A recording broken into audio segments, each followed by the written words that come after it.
Fangirl is a web series and podcast created by Temple of Geek.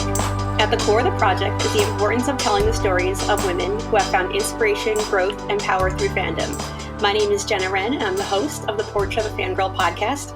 And today I am here with Amanda Castrillo. How are you, Amanda? Good, how are you? I'm doing great. I'm very excited for today's conversation. Thank you so much for having me. I'm really excited too. I love talking about anything fangirl, fandom, nerdy behavior. So yeah. So it's just this is a match made in heaven then.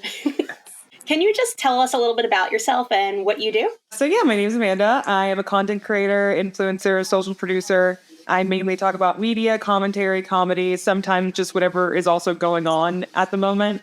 So whatever the vibe is, my username is Amanda Just Vibin', so I just kind of hold really true to that. And yeah, I would consider a fangirl all my life, and I've loved movies, TV shows, media all my life. So yeah. That's awesome. We always ask our guests what they view the term fangirl, how they view the term fangirl, and what does being a fangirl mean to you? So what is your experience with that? So I honestly love the term fangirl. It kind of is like an identifier, it kind of is an all-encompassing thing. It's like, oh, you probably know what you're in for when somebody's like, oh, I'm a fangirl, like a self-proclaimed fangirl. And it just is kind of like, to me at least, I've met some of my best friends through fandom and through bonding over loving the same TV shows and loving the same books and loving the same movies. And it's kind of like seeing a person in the wild wearing the same shirt as you. It's like, oh my God, twins. I love the term. I think it's great. Yeah, it creates almost like a connection, especially if you're an extrovert. Definitely. And you just talk to people. And you can just get into a 30-minute long conversation about the thing you're both geeking out about. It's nice. It's very nice.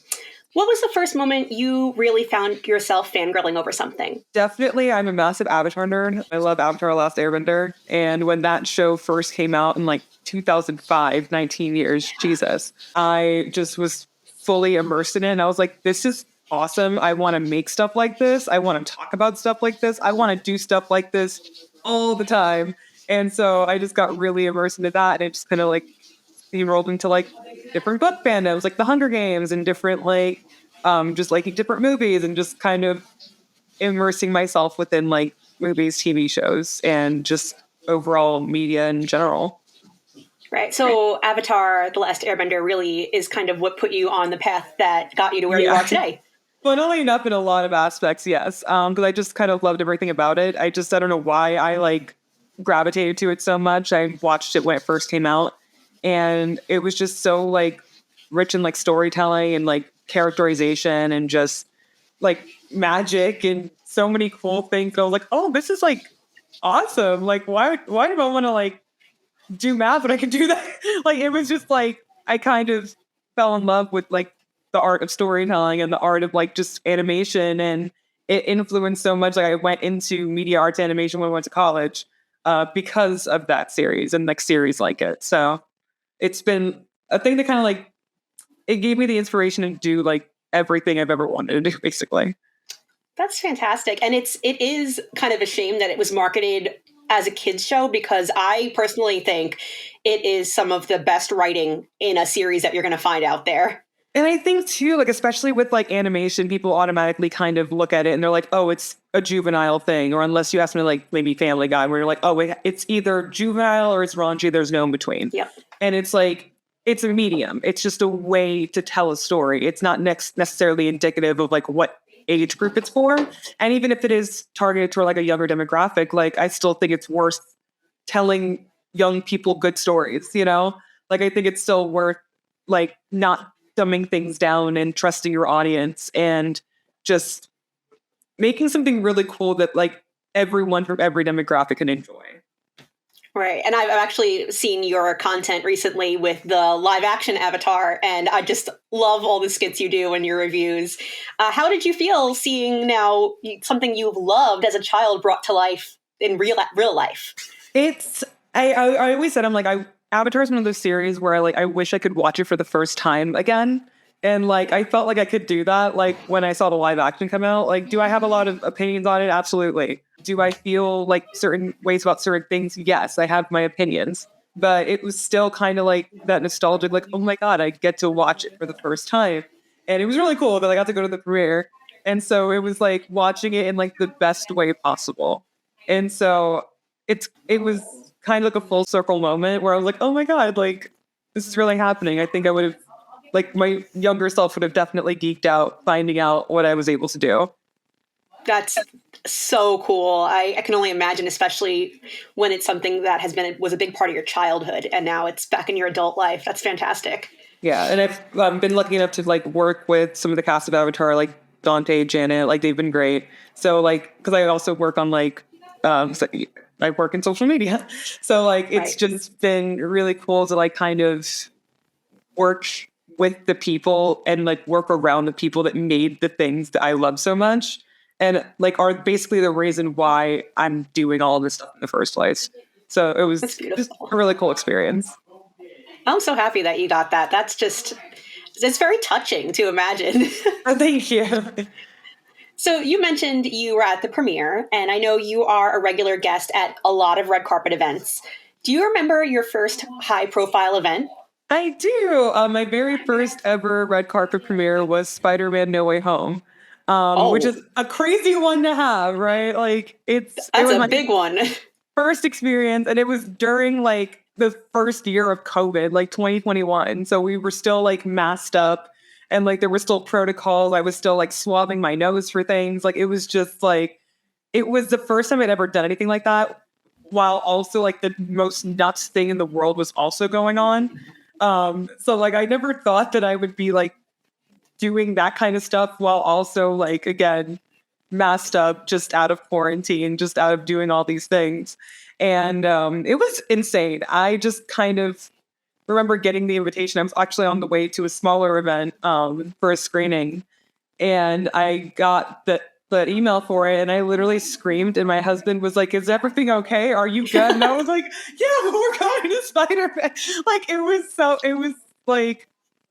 was like Christmas. It was so cool. And then he probably screamed a little bit too when he found out it was Spider-Man, He right? was like, really? Like, are you serious? And I was like, yeah, like, I'm dead serious. Like, it was just one of those things where it's like, I, I'm a very optimistic person. So in my head, I was like, no, I really want to go. Like, I've never been to like any kind of event like this, but this is going to be my first one. I feel it in my bones. And then it was. And I was like, oh, oh, it actually happened. Okay, cool. We're doing this. And it was great. Like, it's cool. It's a core memory. Yeah, it doesn't get much bigger than Marvel or Spider-Man. Like Yeah, I that's was like that because it was like I know that that movie like broke the internet. People were like just excited to go back out again. Like it basically cleaned out movie theaters. There was like wait times that were astronomical. Like it was like a thing, and it was just a really big privilege and also like a really like big like holy crap! Like I'm here in the same room as like the people that made like this whole big thing, and it was great. It was like oh well like I'm actually here like so, yeah. what did you really feel nerves or excitement? Like what won out that night? Um, I think excitement overall went out. I overthink a lot. I definitely was like, oh my God, like what if we get a flat tire? What if my dress rips? I was just thinking about everything. I had a piece of hair that was slightly longer than the rest of my hair. My husband cut it in the parking lot. Yeah. Like it was just a lot of things were happening. And so I just kind of breathed. I was just like, okay, it's fine. Like, just have a good time, have fun, and watch the movie, and like, it just have a good time. So eventually, just excitement won out, and I was just very grateful to be there and very happy that I was able to kind of consume it in a way that I've never consumed media before. You know, like such a big scale. Right. Does any particular event stick out in mind to you? Oh, I think the most fun one I would say, like that sticks out, is the Bullet Train premiere. That one was really fun. The one with like Brad Pitt and Aaron Taylor Johnson, the movie where he's on like literally on a bullet train. That event was so cool because they had the carpet, it was pink carpet, and they had set it up like a Japanese street with like different vending machines and like papers and just a whole bunch of stuff. And then on the other side of the carpet, they had set up a bullet train, like an That's so area, cool. like a seated area that was modeled to look like a bullet train. And then there was a bar. And then you could go up to that area and just kind of like watch what was going on the carpet from the tables and the chairs from the bullet train. And it was Very really like creative. it was just like creative. I was like, oh, okay. Like, and then they had gift bags at the seats and they had Japanese candy in them. So I was like, free Oh, candy? Okay. Like, I love that one. And then also, I think Queen Charlotte, I'm like a massive Grey's Anatomy fan. And I just like met so many people from Grey's Anatomy at that one. And I was like, oh my God. And then I also got to wear a ball gown for that one. So that was really, really fun too. And I felt wow. That's so much fun. I can imagine like you get completely dressed up and you're just meeting these people again that you are fangirling over.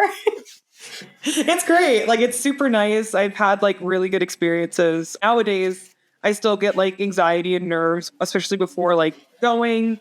Traffic is the nightmare for me. And I just try to like keep it as cool as possible internally, even though I'm just like, okay, we're doing this. And then all I have to do is get through it. And then I can just sit down and I can watch a movie and we're good. And I just like Right. hype myself up so I just can chill. Right. And it's such a unique experience that, I'm sure you're treasuring every one you get to go to. Yeah, definitely. It's really cool. I tell my parents every time. I'm like, oh, I'm going to this thing. And it's like, it's nice. It's very nice. So the red carpet seems so much fun from what you're saying, but I'm sure it really can't be easy. You're dressing the part, you're traveling to events, and you're also maintaining a day job at the same time. So what are the upsides and the downsides of this? I think the upside is obviously like I get to dress up and watch movies for a living. Like that's so fun. That's so cool. Like, my hardest day doing this is better than doing literally anything else I've had to do for a living. So like I worked in retail for like the majority of my adult life before I started doing this. And so like I had to like fold clothes and hear a bunch of nonsense that you probably don't feel like hearing when you're like 19, But like, but yeah, I get to dress up, I get to watch movies, I get to watch movies early, and I get to just kind of step out in a way that like I don't typically do. But for example, if it's Bridgerton, I can wear a ball gown today. You know what I mean? Like, it's just, I think about it like that. The downside, definitely, again, to LA traffic is a nightmare. And I used to actually live quite far away. So sometimes my commute would be 2.5 hours. So I'd be sitting there in a full on get up with like a gown or like heels or like something. And I'd just be like driving like a crazy person in the most uncomfortable outfit at full beat, being like, and then I have to drive right back unless I get a hotel. Like, that was the worst. But also the fact that like sometimes they can be chaotic and sometimes they can be very overstimulating. There's a lot of people, there's a lot of cameras, there's a lot of lights, and sometimes I will literally be there and my eye will start twitching because there's so many lights. Right. And especially I'll be taking a picture and I'm like, please don't let me have like one eye closed while I take this picture, because I'm going to be very upset, but my eye cannot stop twitching. I don't know what to do. Typically, my rule of thumb is after the carpet and after the initial check-in, and after all of that, I am good. I am free. Whatever happens on the back end of the night doesn't count. It's fine. Like, because all the optics are fine, and now I can just have a good time, sit down. I spill something on my dress. It's fine. We're good. Like, just not worry about things past the point where I have to worry about them, if that makes any sense. Right. Yeah. So then it's not putting unnecessary stress on you either. You're not sitting there the whole time and thinking about something else when you're supposed to be enjoying the moment too. Yeah. Like, definitely, like, it's one of those things too, where it's like a lot of the time, like sometimes there's an after thing, you get like some good food that's like themed to the thing that you just watched. There's like the drinks and all that stuff and all the cast and everything. And it's just like, again, prioritizing like having a good time versus like, oh, like this needs to be some type of way, some type of perfect. You can't really control that. So what I can control, I do. And then I just kind of go, okay, so I'm in a pretty dress, my face is beat, and my hair is gel. I'm good. I'm unstoppable. Let's go. Like, let's do go. it. Let's do it. That's a great way of looking at things. You kind of just jump right in. If I overthink it, I will cry. So. Oh gosh. You mentioned that you used to work in retail. So Yeah. what was it like going from a normal day job that anybody could have to something in Hollywood and a social media influencer. It was really weird because I worked in retail for the majority of my adult life. And then I got furloughed from my job during 2020 because pandemic. And Right. so I got really, really bored. I didn't really know anybody because at the time I lived in Virginia and I had just moved like not even a year prior. So all the people I knew were my coworkers and I didn't see my coworkers because like quarantine. Yeah. So like I got really bored and I started talking about movies and TV shows that I liked, specifically Avatar, the first couple of times I made videos. And I people started listening and they just started like following and I was like, oh, okay. And then I went back to working in retail because everything opened back up.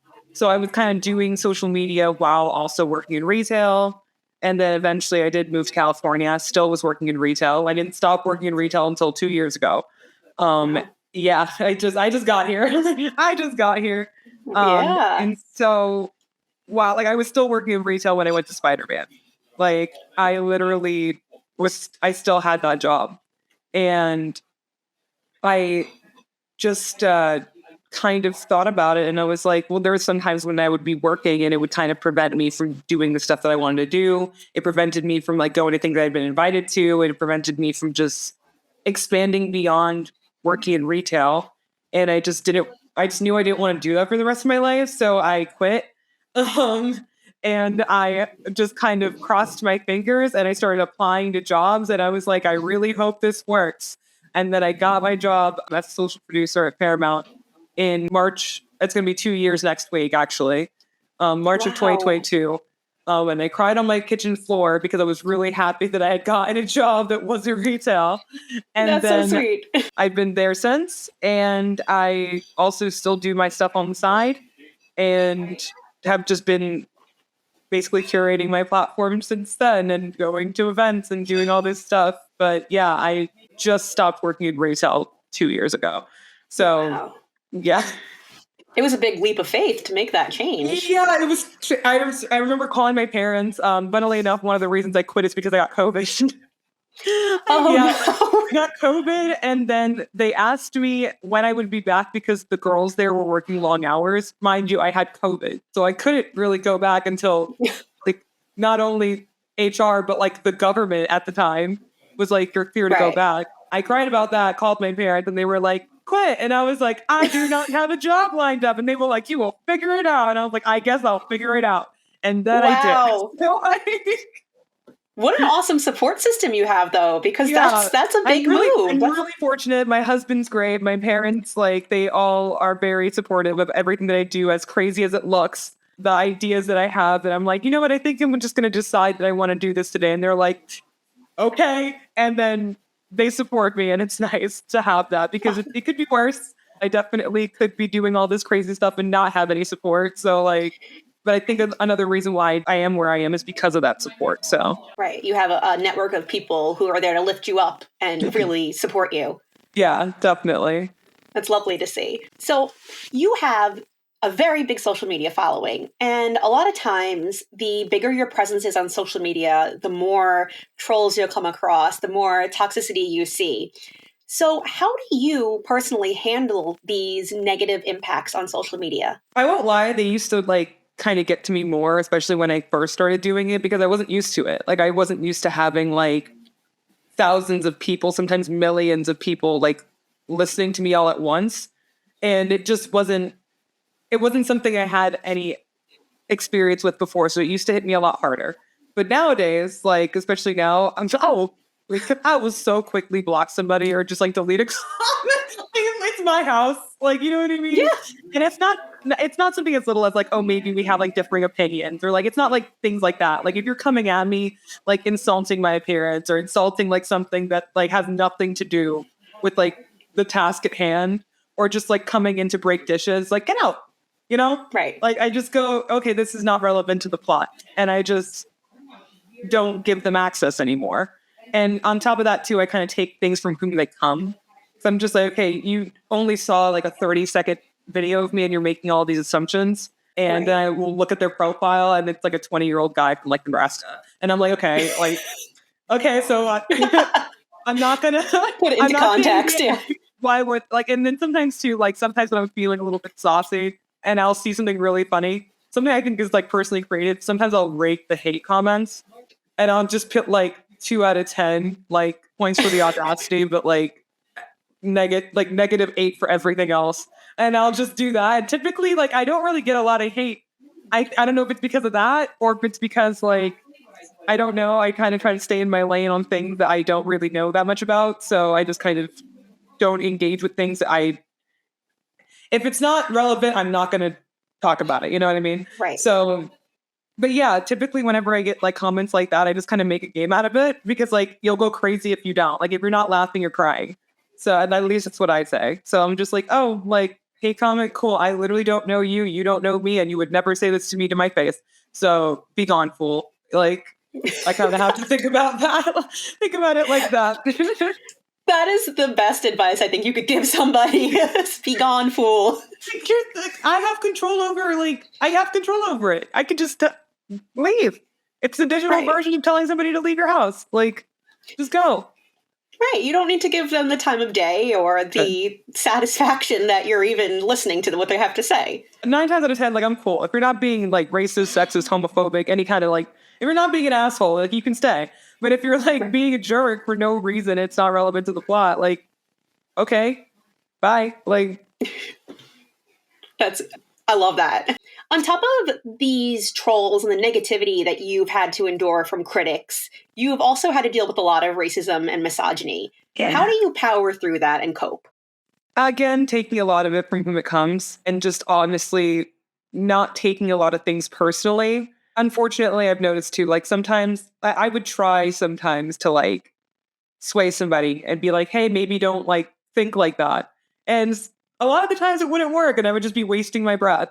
And so, but a lot of times it would sometimes. Like, I'll say a video or I'll make a video about a point and then somebody would be like, I never thought about it like that.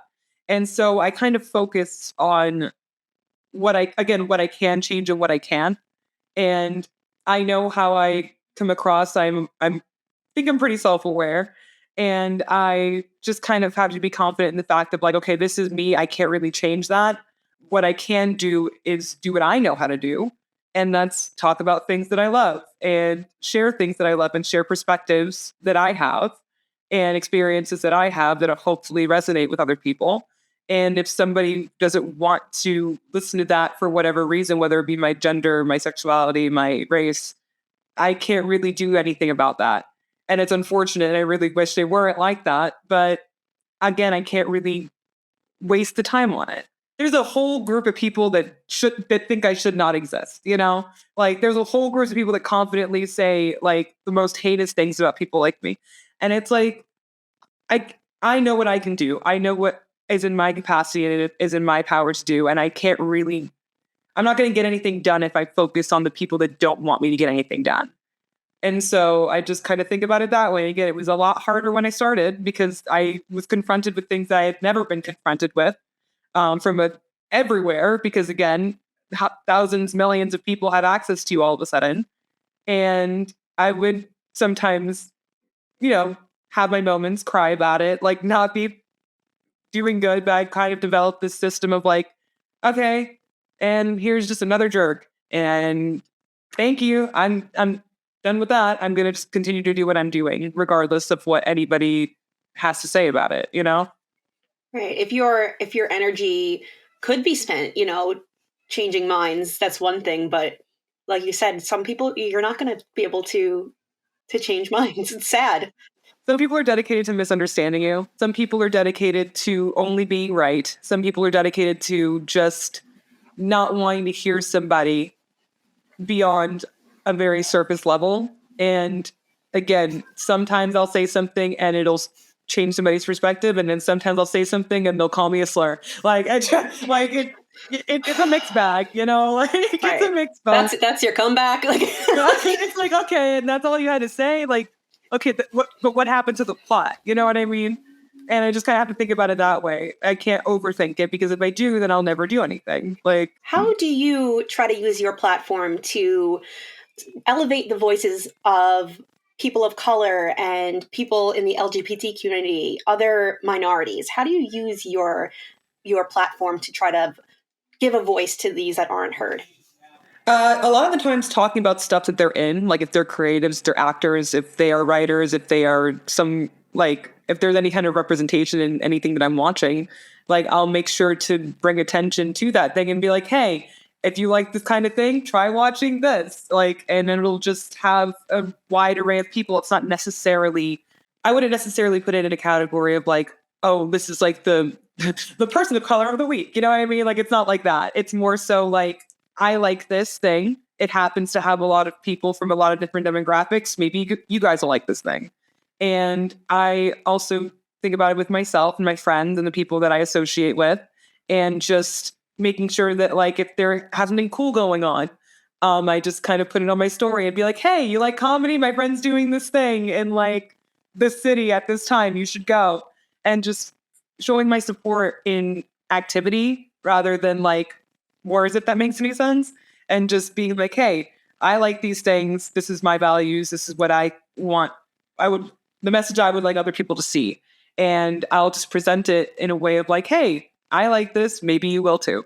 And that'll hopefully help not have people overthink and be like, well, this is only like a person, like, oh, only a Hispanic person thing, or only like an Asian. It's just like, no, this is just a thing that people made. And hopefully you like it. Hopefully it broadens your horizons.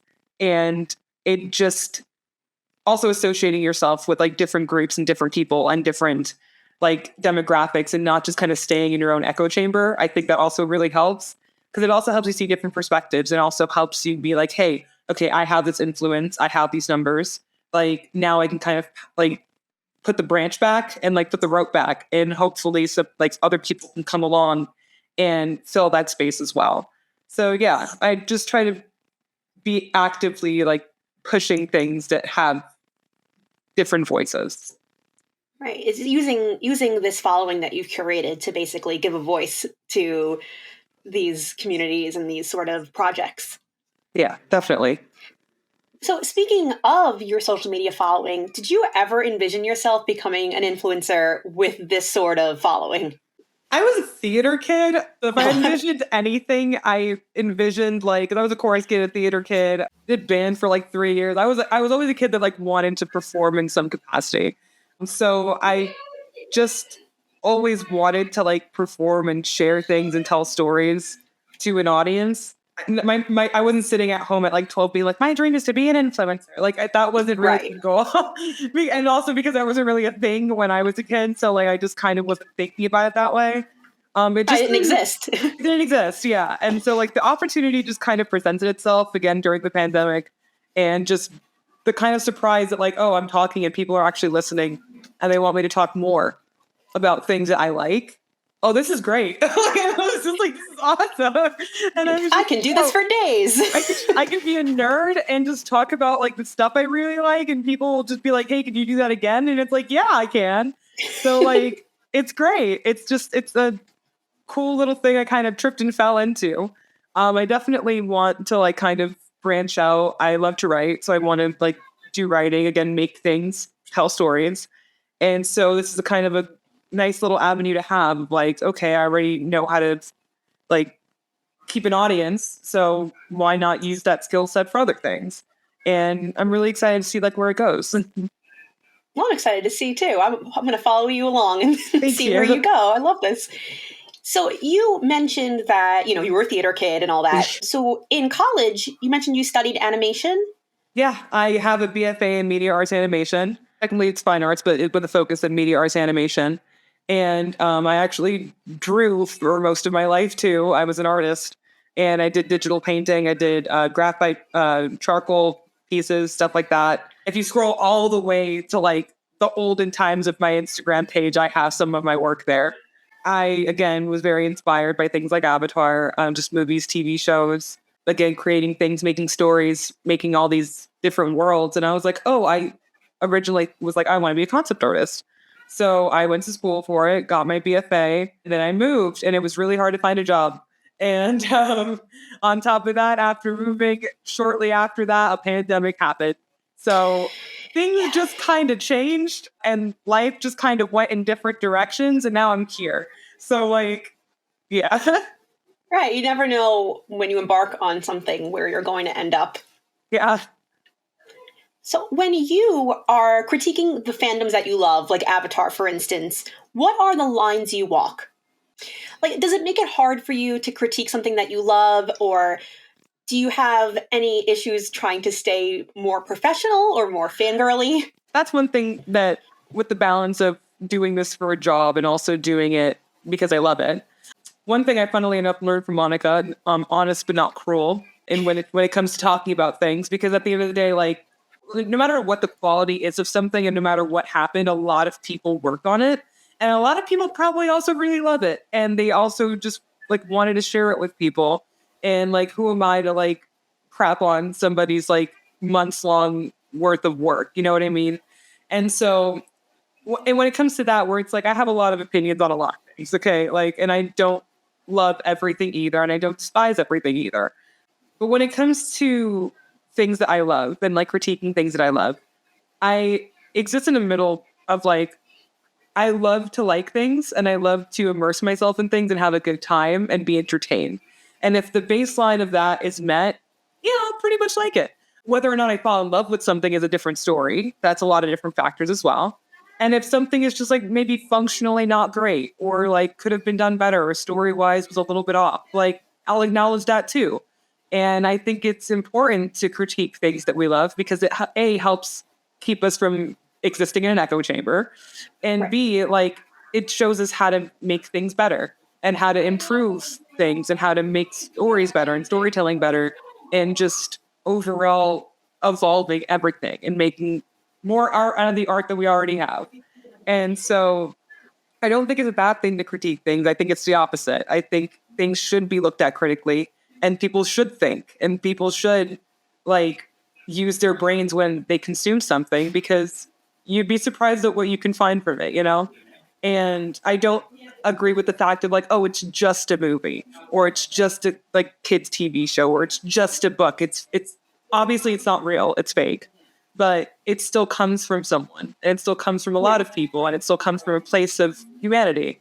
And I think there's value in that. And I think that people want to tell stories for a reason. And a lot of stories have their place, whether you like them or not. And there's plenty of genres I don't like. There's plenty of like things I'd rather not read or rather not watch. But I think they still have a right to exist in the capacity that they do. And I think you can also be a fan while also critiquing something and not being so like enamored by it that you can't see any flaws ever. So that's pretty much how I do things. I just kind of look at things honestly, not cruelly, and also know that it deserves to kind of exist in whatever capacity that it exists, you know? Right. Yeah, it's art. It's somebody's art. So Yeah. there's a way to I would think there's a way to critique. Like you said, honesty, not cruelty. I really like that, the way you put that. Yeah, that was Monica. So shout out to Monica. That was a really good Shout out saying, to Monica.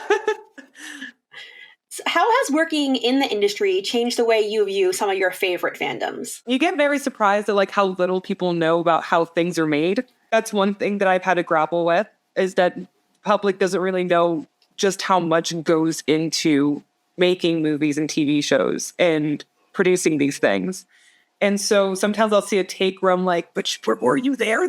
Like, you know what I mean? Where it's like things that I would have otherwise not thought about, I have a lot more grace for because I've been in the sauce and I can see what a production schedule looks like and what it's like when you only have 10 minutes to do something and what it's like when you're just kind of like scrambling and the world's on fire and it's just like a bunch of people trying to make something really cool, but they're all really stressed out and they haven't eaten since that morning. Like, it's something that you kind of have to be there to see. I can tell very easily like who hasn't worked on something and where things are coming from when it comes to that. And again, too, like everybody has the right to say whatever they want, you know, like you can, if you have access to the internet and a phone, you can say whatever you want, you know what I mean?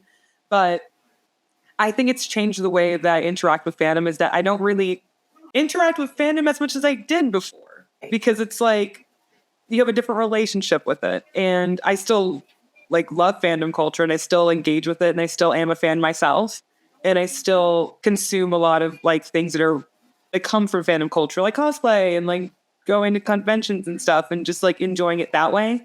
But as far as like certain things where I'm like, oh, since I know how that actually is, I'm not gonna. It's a different relationship, you know. So Right. it's I wouldn't say a more technical relationship, but I guess like a different understanding of it, and Right.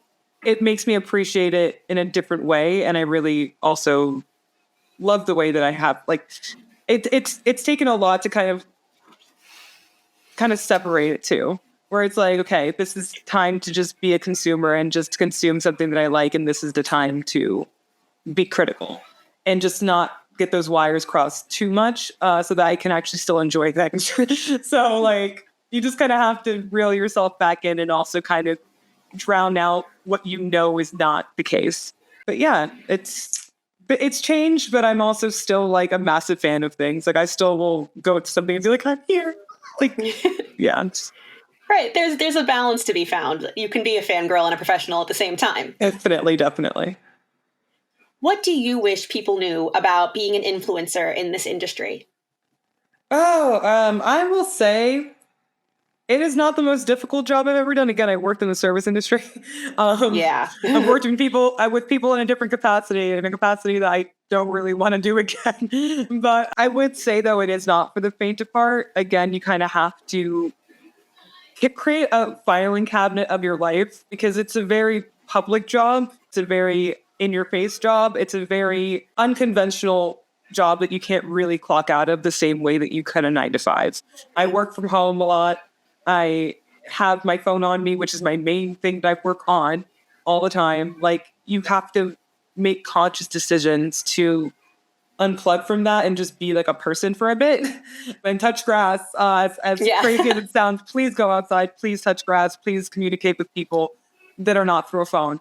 Like, that's the best advice I can give somebody. And that's also just, it keeps you sane, because I don't think that you're supposed to see everything all the time, constantly in a constant flow. It can get very overstimulating. You can get inside your head. Your self-esteem can definitely take a hit.